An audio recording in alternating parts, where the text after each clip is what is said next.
Bonsoir depuis le Club de la Presse et de la Communication à Metz où vient juste de s'achever la conférence de presse pour présenter Show Industrie qui se tiendra au Parc des Expositions les 25 et 26 novembre prochains. Moselle TV en émission spéciale pour évoquer cet événement où nous serons qui vise à réconcilier les concitoyens avec l'industrie. Dans quelques instants sur ce plateau, de nombreux invités seront à mes côtés, des organisateurs, des partenaires, mais d'abord avec Uranie Tozic, je vous propose de voir l'actualité du jour. Bonsoir Uranie. Bonsoir Jérôme et bonsoir à tous. On décortique l'actualité locale dans les prochaines minutes. Voici les titres de ce mardi 6 septembre.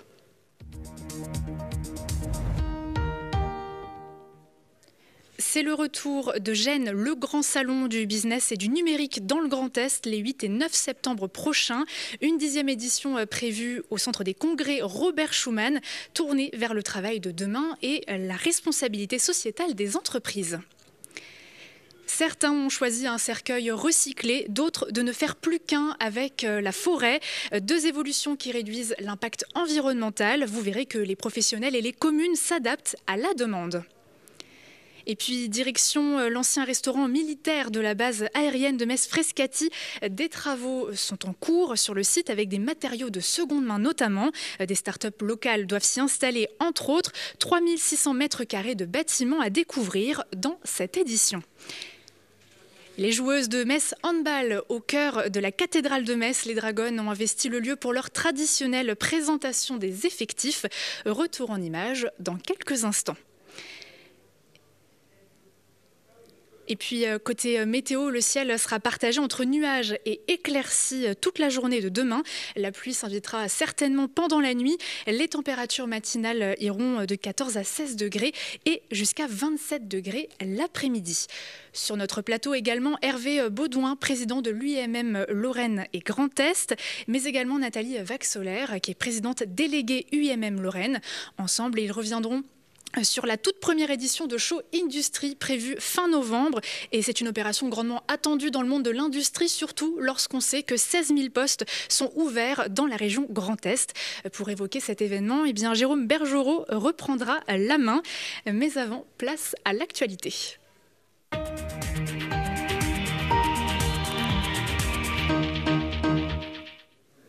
Et on démarre tout de suite avec un sujet qui peut fâcher, la taxe foncière. En 10 ans, elle a bondi de près de 28% dans le pays. Suivant la courbe de l'inflation, en 2022, les valeurs locatives ont augmenté de 3,4%, un record depuis 1989. Alors si certaines communes comme Metz ont choisi de ne pas augmenter leur taux d'imposition sur le foncier bâti, dans d'autres, comme Thionville, la hausse se fait sentir avec un bond de 5,2%. Au niveau national, selon le cabinet FSL, l'augmentation moyenne est de 1,9%. La date limite de paiement de la taxe foncière sur les propriétés bâties est fixée, je le rappelle, au 17 octobre ou au 22 si vous réglez en ligne. Il n'y a pas que la taxe foncière qui augmente, le coût de l'énergie aussi. Le 27 août dernier, Bruno Le Maire à Metz avait annoncé que la hausse des tarifs d'électricité pour les consommateurs serait contenue en 2023. Une mesure confirmée par Gabriel Attal, le ministre des Comptes publics, au micro de France Inter. Je cite, « Il ne faut laisser dérailler ni la facture des Français, ni nos finances publiques. En 2023, si on ne faisait rien, la facture d'électricité augmenterait de 100%, soit 120 € par mois. Nous bloquerons là aussi un certain niveau d'augmentation. Alors pour l'heure, aucun détail supplémentaire n'a été dévoilé quant à ce bouclier tarifaire. Des arbitrages sont en cours et doivent être rendus dans les prochains jours. Le rendez-vous autour des technologies numériques fait son grand retour. Le salon Gênes se tiendra ces 8 et 9 septembre au centre des congrès à Metz. Face au bouleversement qui redessine nos économies, cette 10e édition se veut tourner vers l'avenir. On écoute tout de suite Frédéric Schnur, président de l'association Grand Est Numérique, au micro de Fanny Bragard.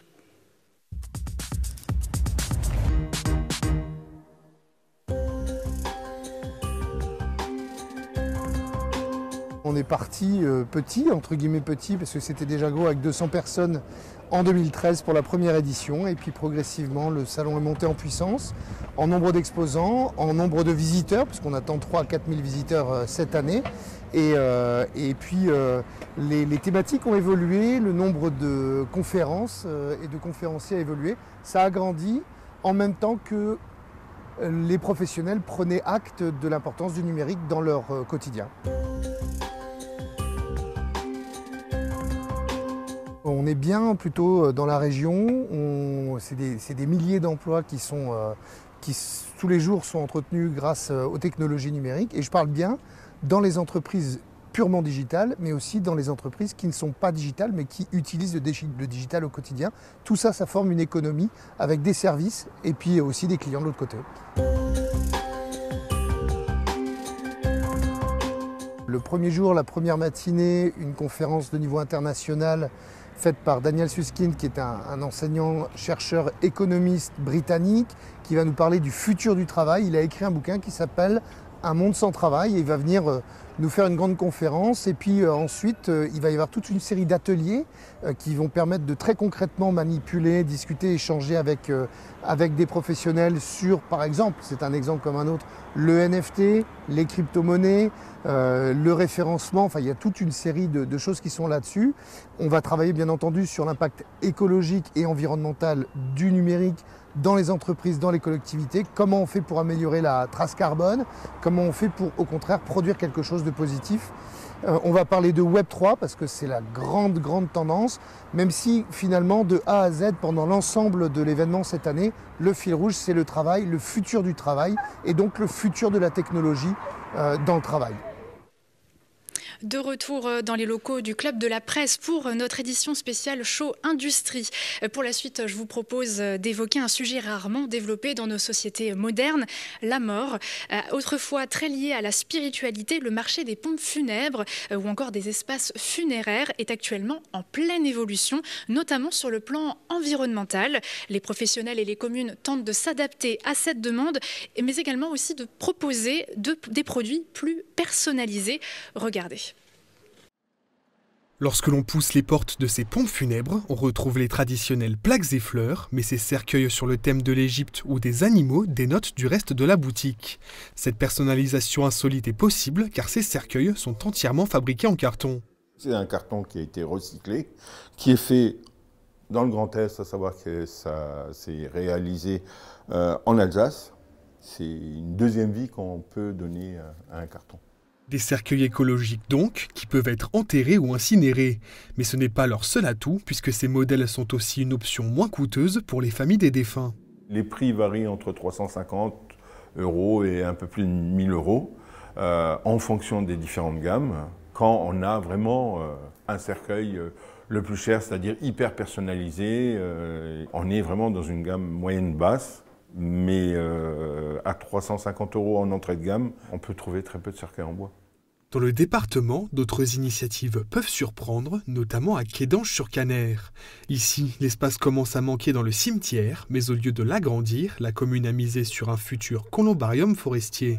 Il n'y aura plus de caveaux, de monuments, mais il y aura uniquement des arbres.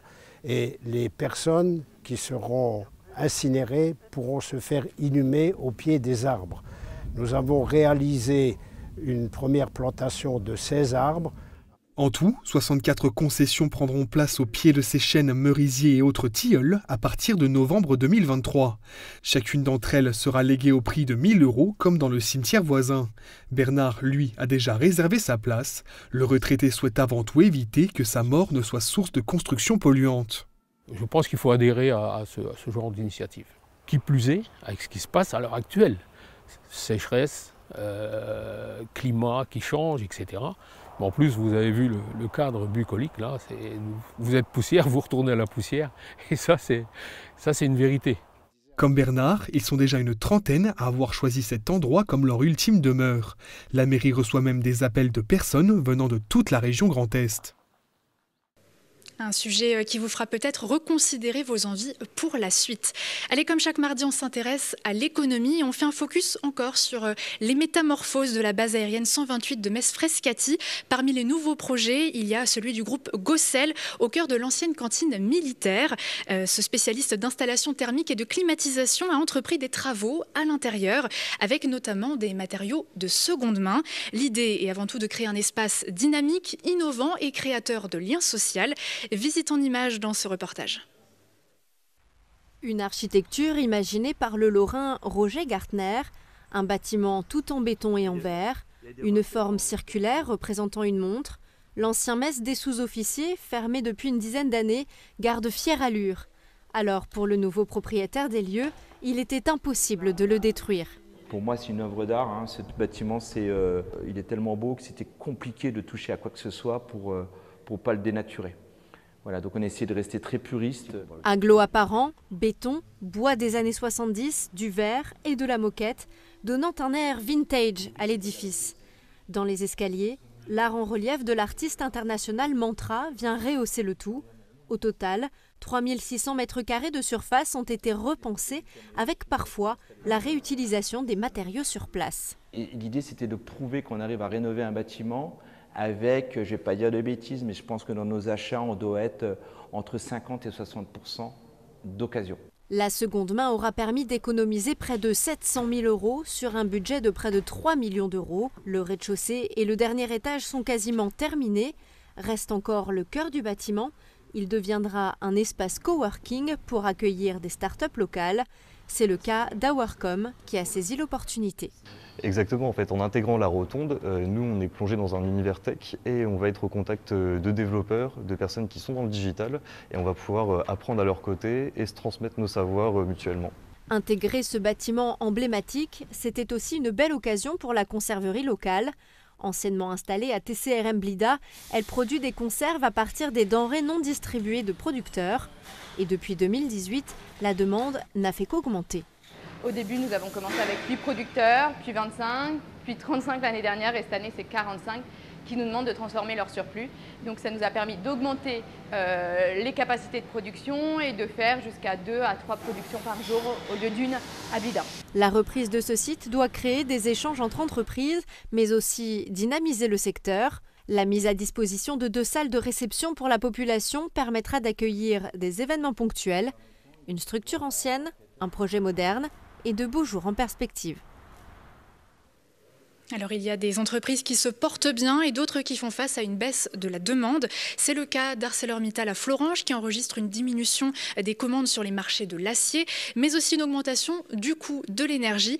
Pour faire face, le groupe a choisi de mettre en place un minimum de 6 jours de chômage partiel avant la fin de l'année, rémunéré à 70% du brut, mais aussi des congés anticipés et la diminution du recours aux intérimaires. Les syndicats s'opposent évidemment à cette décision jugée indécente au vu des bénéfices réalisés par le groupe. Pour argumenter, la CGT annonce qu'au niveau mondial, le groupe sidérurgiste a affiché une hausse de 27% de son bénéfice au premier trimestre par rapport à 2021. Nous sommes toujours au Club de la Presse et de la Communication à Metz pour cette émission spéciale consacrée au Show Industrie. Uranie, après le Mess des officiers, une autre messe un peu particulière, celle de la présentation de Metz Handball. Tout à fait, Jérôme. Après l'Opéra-Théâtre ou encore le Centre Pompidou, Metz Handball a vu les choses en grand ce lundi pour sa soirée de présentation annuelle. Les Dragons ont tout simplement investi la cathédrale de Metz, un lieu symbolique pour lancer une saison qui sera peut-être encore une fois historique. Retour en images sur cette soirée de gala avec Jean Milon.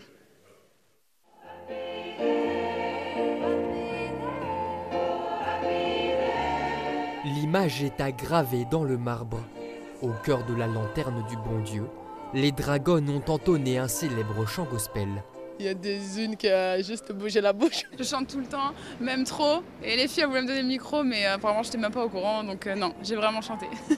Pour surplus à l'aise balle en main, Metz Handball n'a pas pour autant fait pâle figure dans cet édifice à nul autre pareil. La rencontre entre 2 monuments. Et pour la première fois depuis quelques années, même les supporters ont pu en profiter. Magique comme le lieu. Quand j'ai su que c'était à la cathédrale, je me suis dit mais La cathédrale, c'est quand même quelque chose, quoi. On s'en souviendra encore très longtemps de la présentation de la saison de Metz Handball à la cathédrale. Je trouvais que c'était agréable, avec le chœur en plus qui a vraiment rehaussé cette soirée. Après les différents discours, les 700 élus, partenaires et supporters présents pour l'occasion ont pu jouir du traditionnel défilé en tenue,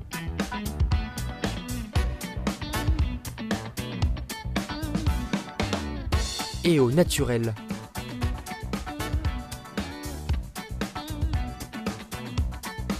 Un moment hors du temps qui aura marqué les esprits. Je pense qu'il ne faut pas se prendre au sérieux, mais en étant sérieuse dans ce qu'on fait, c'est le meilleur moyen aussi d'être relâché, d'être enjoué, de mettre de la bonne humeur à l'entraînement. Comme on en a mis là ce soir, ça n'empêche pas d'être sérieux et de faire les choses bien. Surtout pour moi, que je suis très croyante, ça me touche énormément. Ça nous met, je pense, plus en valeur, même si c'était différent. Et je trouve, comme Thierry l'a dit, chaque année, c'est mieux. Et même s'il sera difficile de faire plus original, on a quand même envie de dire vivement l'année prochaine. Et les rencontres officielles étaient également de mise côté foot avec Anthony Moussaba, officiellement présenté à la presse par le FC Metz, et Pierre Dréossi, le directeur sportif des Grenats. Arrivé le 29 août dernier sur les bords de la Moselle, l'attaquant néerlandais est prêté avec option d'achat par l'AS Monaco jusqu'à la fin de la saison. Reportage avec Florian Tonizzo. Son nom avait déjà circulé en Moselle en 2020. Finalement, il aura fallu attendre 2 saisons pour voir Anthony Moussaba rejoindre les rangs du FC Metz.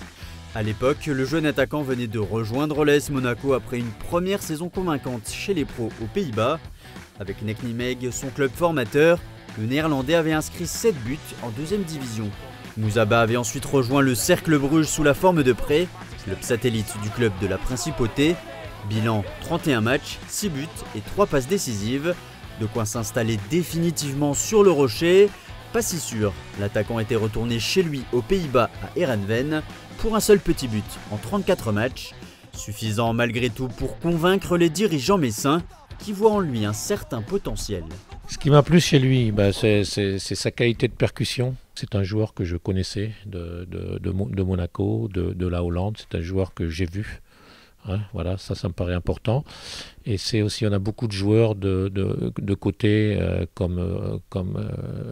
qui ont cette capacité d'élimination, mais plus par les appels que par la capacité de jouer sur un bloc bas. Il a cette capacité.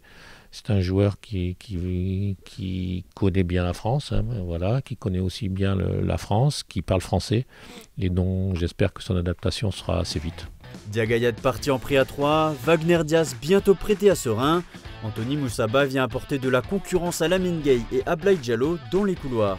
Capable de jouer des 2 pieds, le nouveau numéro 11 des Grenats a été convaincu par Pierre Dréossi et le projet messin, avec la montée en Ligue 1 en ligne de mire. J'étais vraiment convaincu pour être dans ces projets-là, pour monter en Ligue 1 et avec une bonne équipe, avec une bonne style de jeu qui me convient bien. C'est pour ça que j'ai choisi pour cette club. Et aussi, c'est un grand club en France. Donc, je veux être part pour ce projet-là. Ouais. En attendant la réception de Guingamp lundi prochain, l'attaquant de 21 ans a déjà découvert Saint-Symphorien avec l'équipe réserve samedi en National 2. Une première réussie et ponctuée par son premier but en Grenat. Un but qui en appellera peut-être d'autres 2 étages au-dessus en Ligue 2. Merci. Ton premier maillot. Ah, merci. Sur le sujet de Florian Tonizzo pour évoquer l'arrivée de ce nouveau joueur, j'en profite pour vous donner une information qui vient de tomber pour le FC Metz. Wagner Diaz, le joueur capverdien très peu utilisé par Laszlo Bologna depuis le début de la saison, c'est officiel, ira pour le reste de la saison à Serein, le club satellite du FC Metz qui se trouve en Belgique. Et puis une autre information, Pierre Dréossi, le directeur sportif, sera l'invité du Graouli Mag jeudi sur Moselle TV. Merci Jérôme, des détails qui ont leur importance. Fin août, c'était aussi le grand retour du programme The Voice Kids diffusé sur TF1. Pour cette 8e édition, la Moselle a encore dévoilé une pépite vocale. Elle s'appelle Anaëlle, elle a 16 ans, elle est originaire de Vousvillers en Moselle-Est. Je vous propose de découvrir son portrait dans ce reportage.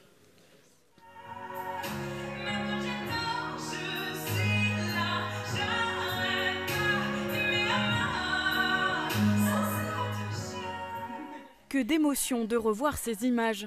Anaëlle, 16 ans, a participé à la 8e édition de la célèbre émission The Voice Kids, diffusée sur TF1. J'avais envie de montrer au monde ma passion et avoir plus de visibilité sur ce que je fais depuis des années. J'avais un énorme trac et au fur et à mesure de la musique, c'est passé. Et à la fin, je m'éclatais vraiment, j'étais super heureuse de le faire et je pense que c'est pour ça qu'ils se retournent à la fin parce que mes notes, je les ressentais plus qu'au début. C'est en octobre 2021 qu'elle apprend sa participation au concours. Ses parents lui font la surprise et filment sa réaction. Anaëlle, stop. Tu sais que t'es prise à The Voice? Ouais. Oui, pour de vrai. Pour de vrai. C'est cool. Ils m'ont appelé aujourd'hui. Chanteuse depuis son plus jeune âge, ce n'est qu'en 2019 qu'elle se met sérieusement à la musique. D'abord le piano, avant de rejoindre les rangs de Marina D'Amico. Je suis élève de Marina D'Amico depuis maintenant 3 ans. Juste après le concours, je me suis dit que ce serait bien de tenter. Et une fois que je suis entrée dans son école, ça a été comme une vraie famille et depuis, je ne l'ai pas quittée. Anaëlle Kunz n'est pas une inconnue sur notre secteur. En 2019, elle participe au concours Jeunes Talents du Lions Club, où elle remporte le premier prix de chant en catégorie 11-15 ans.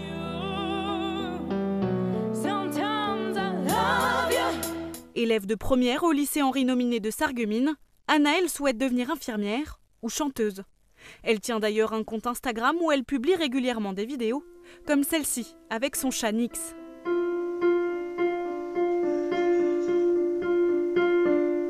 Fan de Lady Gaga ou encore de la chanteuse Adele, Anaëlle nous offre un petit live avant de découvrir sa prochaine performance lors des battles de The Voice Kids.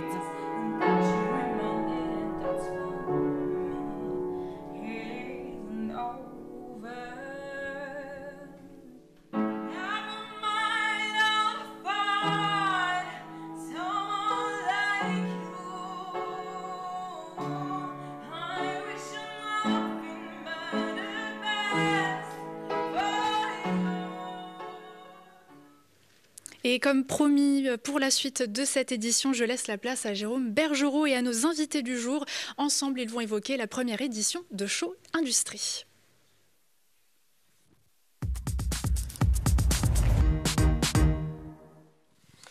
Merci Uranie, toujours en effet depuis le Club de la Presse et de la Communication à Metz en présence d'Hervé Baudouin et Nathalie Vaxelaire. Bonsoir à tous les deux.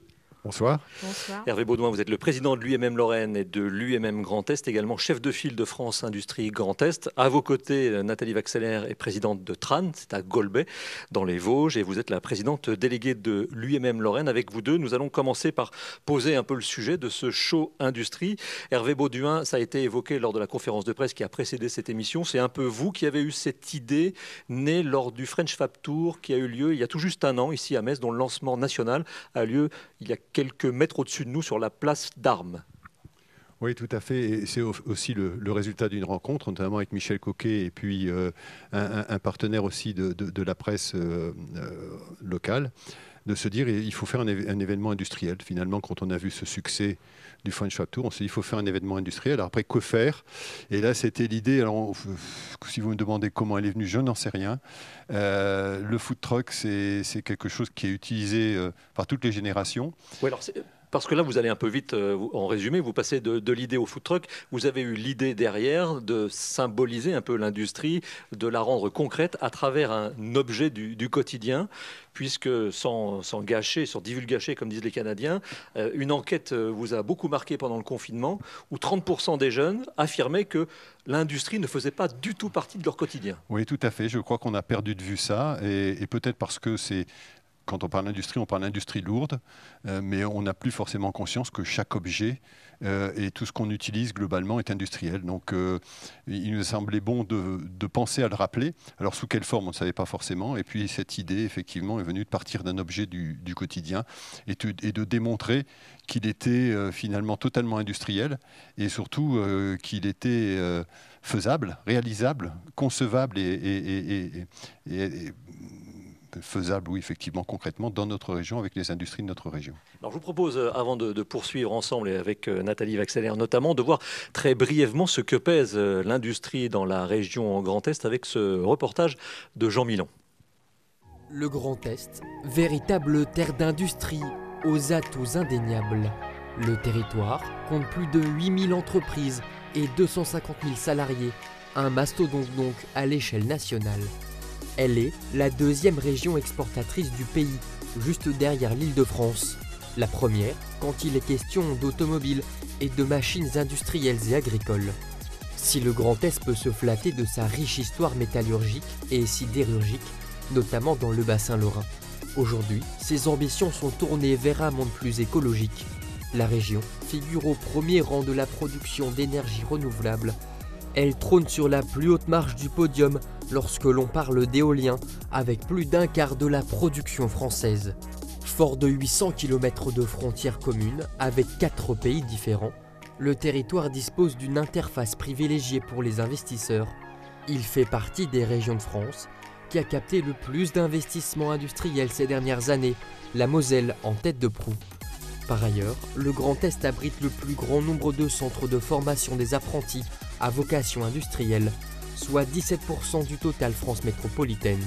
Avec 3 CFA, la Moselle est le département qui en compte le plus. Voilà donc la démonstration par les chiffres, Nathalie Vaxelaire et Hervé Baudouin, donc du poids de l'industrie dans la région Grand Est et même ici en Moselle. Maintenant, il faut passer de l'idée à l'action et de rendre séduisante cette industrie. Et c'est évidemment pour cela que le show Industrie est né, c'est pour aller chercher, attirer des compétences, Hervé Baudouin. Oui, je crois que replacer l'importance de l'industrie dans la région était un premier pas. Montrer que nous étions capables de faire à peu près tout dans cette région était un second pas, en montrant aussi la diversité, la variété des produits et la diversité et la variété des produits. Donc notre ambition, c'est de montrer qu'il faut être fier de cette industrie, qu'elle contribue à la richesse et à la qualité de vie du territoire, et surtout qu'il ne faut pas hésiter à y aller, à y travailler. Si on a envie de se reconvertir, faites-le dans l'industrie. Si vous avez envie de mener des études, n'hésitez pas à faire des études techniques et technologiques, parce que vous allez avoir des choses formidables à faire et vous saurez pourquoi vous faites quelque chose. Il y a du sens, on le voit quand on fabrique un projet industriel, on sait exactement à quoi il sert. Et ce message, on veut effectivement le passer au grand public. C'est pour ça que c'est effectivement un salon, un show tourné vers le grand public. Et quand je parlais de l'attractivité, évidemment, et je pense là à ma voisine qui l'illustre parfaitement, tous nos métiers sont ouverts aux jeunes filles. On en parlera dans quelques instants. Nathalie Vaxelaire, vous êtes donc présidente de Tran, vous êtes aussi présidente déléguée de l'UMM Lorraine, mais j'aimerais qu'on vous garde en tant que patronne de Tran. En 2 mots, pour celles et ceux qui ne connaissent pas, ce sont des solutions industrielles, aéroliques et frigorifiques, c'est ça ? Alors nous fabriquons dans les Vosges des unités de chauffage, de climatisation, de conditionnement d'air et des pompes à chaleur. Face à ce qui a été dit par Hervé Baudouin sur la demande, la nécessité d'avoir des compétences, aujourd'hui, quel est votre besoin ? Est-ce que vous avez des postes ouverts ? Alors nous avons beaucoup de postes ouverts. Alors pourquoi ? 2 raisons à cela. Premièrement, les départs à la retraite. Et deuxièmement, la réindustrialisation dans les Vosges de certaines opérations qui avaient été sous-traitées à l'étranger. Donc la conséquence de nombreux postes ouverts et des difficultés de recrutement, notamment dans les domaines techniques, que ce soit de l'ouvrier à l'ingénieur. Alors différents types de compétences. Soudeur, bien sûr, mais des compétences dans les méthodes, des compétences dans la maintenance, des compétences dans beaucoup d'autres domaines. Et aujourd'hui, effectivement, on a des difficultés à recruter. Alors des difficultés pour vous, mais aussi pour toute la filière et tout le milieu industriel. Comment faites-vous ? Ce show va en faire partie, ce show industrie est un des leviers. Mais sinon, au quotidien, comment faites-vous pour attirer, séduire et garder Je pense qu'il faut qu'on parle un peu plus de nous. Souvent, on est modeste dans l'industrie, on n'ose pas présenter tout ce qu'on a développé, tout ce qu'on a mis au point. Et aujourd'hui, on travaille pour l'avenir. Donc, il faut aussi que les jeunes qui ont envie de changer leur avenir n'oublient pas que ça ne se fera pas sans l'industrie. Donc, c'est ensemble qu'on va pouvoir faire des choses. Mais ce qui est le plus important aujourd'hui, c'est qu'honnêtement, on a une image des fois erronée de l'industrie. Les jeunes ne savent pas ce qui est fait dans nos usines. Alors, ce que l'on veut, nous, c'est développer l'apprentissage, l'alternance, la prise en charge aussi de stagiaires. Pourquoi ? Parce que quand ils viennent, ils découvrent. Et quand ils ont découvert, ils ont envie de rester. Et ça, je pense que c'est important.